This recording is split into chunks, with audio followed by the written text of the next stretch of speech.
চন্দনপুর নামে ছোট্ট একটি গ্রাম ছিল। চারদিকে সবুজ ধানক্ষেত, সরু পাকা রাস্তা, খেজুর গাছের সারি, আর মাঝে মাঝে ছোট ছোট পুকুর। গ্রামটি দেখতে ছবির মতো সুন্দর হলেও গ্রামের মানুষদের বেশিরভাগই ছিল সাধারণ কৃষক, দিনমজুর বা ছোট ব্যবসায়ী। তাদের মধ্যে হরিহর ছিল এক মাংস বিক্রেতা, বিশেষ করে মুরগির দোকানদার। হরিহরের ছোট্ট দোকানটা বাজারের এক কোণে ছিল। টিনের ছাউনি, বাঁশের খুঁটি আর টেবিলের ওপর বড় একটা কাটা বোর্ড, এই নিয়েই তার দোকান। বাইরে থেকে হরিহরকে খুব সাদাসিধে মনে হতো। মাথায় মলিন কাপড় বাঁধা, গায়ে একটি পুরনো ধুতি, চোখে মোটা ফ্রেমের চশমা। কিন্তু ভেতরে ছিল অন্য রকম মানুষ, লোভে অন্ধ। প্রতিদিন সকালবেলা বাজারে ভিড় জমলে হরিহর দোকান খুলত। গ্রাহক আসতো, সে মাপঝোপ করে মুরগি দিত। কিন্তু আসল ব্যাপারটা ছিল, হরিহর কখনো সঠিক ওজন দিত না। যদি কেউ 1 কেজি মাংস চাইতো, সে দিত মাত্র 800 গ্রাম, কখনো কখনো তারও কম। ওজন মাপার দাঁড়িপাল্লা সে নিজেই আগে থেকে কৌশলে বদলে রেখেছিল।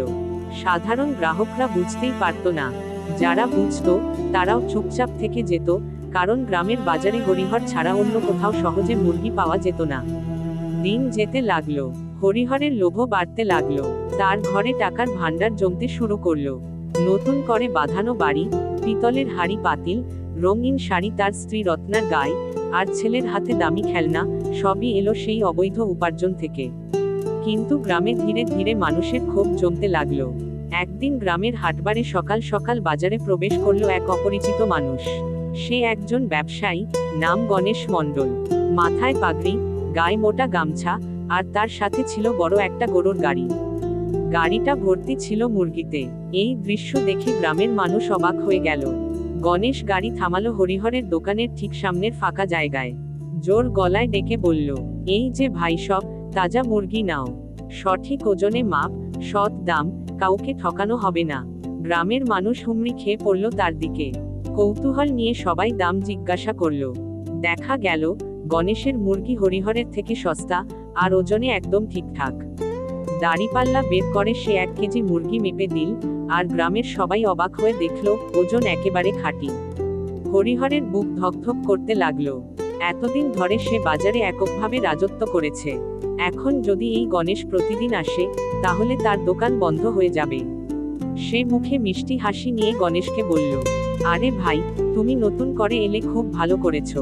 তবে এই গ্রামে তো আমি বহুদিন ধরে ব্যবসা করি। বাজারের কিছু নিয়ম আছে, সেগুলো মানতে হবে। গণেশ মৃদু হেসে উত্তর দিল, ব্যবসার নিয়ম একটাই, সততা। আমি কাউকে ঠকাতে জানি না। মানুষ যদি আমার থেকে কিনতে চায়, তবে আমি তাদের ঠকাব না। যতদিন চাইবে, আমি আসব। হরিহরের মুখ গম্ভীর হয়ে গেল। সেদিন বাজার শেষে সে বাড়ি ফিরে অস্থির হয়ে পড়ল। রত্না তাকে বলল, কি হয়েছে গো, তোমাকে এত চিন্তিত দেখাচ্ছে কেন? হরিহর রাগ করে বলল, সব শেষ। আজ বাজারে নতুন লোক এসেছে, সে আমার সব ব্যবসা শেষ করে দেবে। রত্না শান্ত গলায় বলল, তুমি এতদিন মানুষকে ঠকিয়েছ, তার ফল তো একদিন না একদিন ভোগ করতেই হবে। এখন যদি সত্যি করে ব্যবসা করো, তবে হয়তো মানুষ আবার তোমার দিকে ফিরবে। কিন্তু হরিহর স্ত্রীকে পাত্তা দিল না। পরের দিন সে গণেশের বিরুদ্ধে বাজারে নানা অপপ্রচার শুরু করল। বলল, ওর মুরগি নাকি অসুস্থ, দাম কমানোর জন্য জোর করে বেচছে। কিন্তু মানুষ আর তার কথায় বিশ্বাস করল না। সবাই চোখে দেখে নিয়েছে গণেশ সৎ ব্যবসায়ী। ক্রমে হরিহরের দোকান প্রায় খালি হতে শুরু করল। তার কাছে কেউ আসতো না। দিনে দিনে তার সঞ্চিত টাকাও ফুরিয়ে গেল। বাড়ির ভেতরে কলহ শুরু হলো। রত্না বলল, তুমি যদি শুরু থেকেই সৎভাবে ব্যবসা করতে, তবে আজ এই অবস্থা হতো না। হরিহরের মন ভেঙে গেল।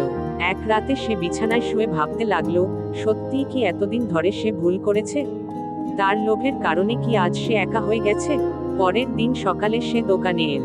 নিজের দাড়িপাল্লা ফেলে দিল, নতুন করে সঠিক ওজনের পাল্লা আনলো। মানুষকে ডেকে বলল, আজ থেকে আমি আর কাউকে ঠকাব না। তোমরা যদি বিশ্বাস কর, তবে আমার কাছ থেকেও কিনতে পারো। কিন্তু গ্রামের মানুষ প্রথমে তার প্রতি আস্থা রাখল না। সবাই গণেশের কাছেই গেল। অনেকদিন পর ধীরে ধীরে কয়েকজন আবার হরিহরের কাছ থেকে মাংস কিনতে শুরু করলো। হরিহর আর কখনো তাদের ঠকাল না।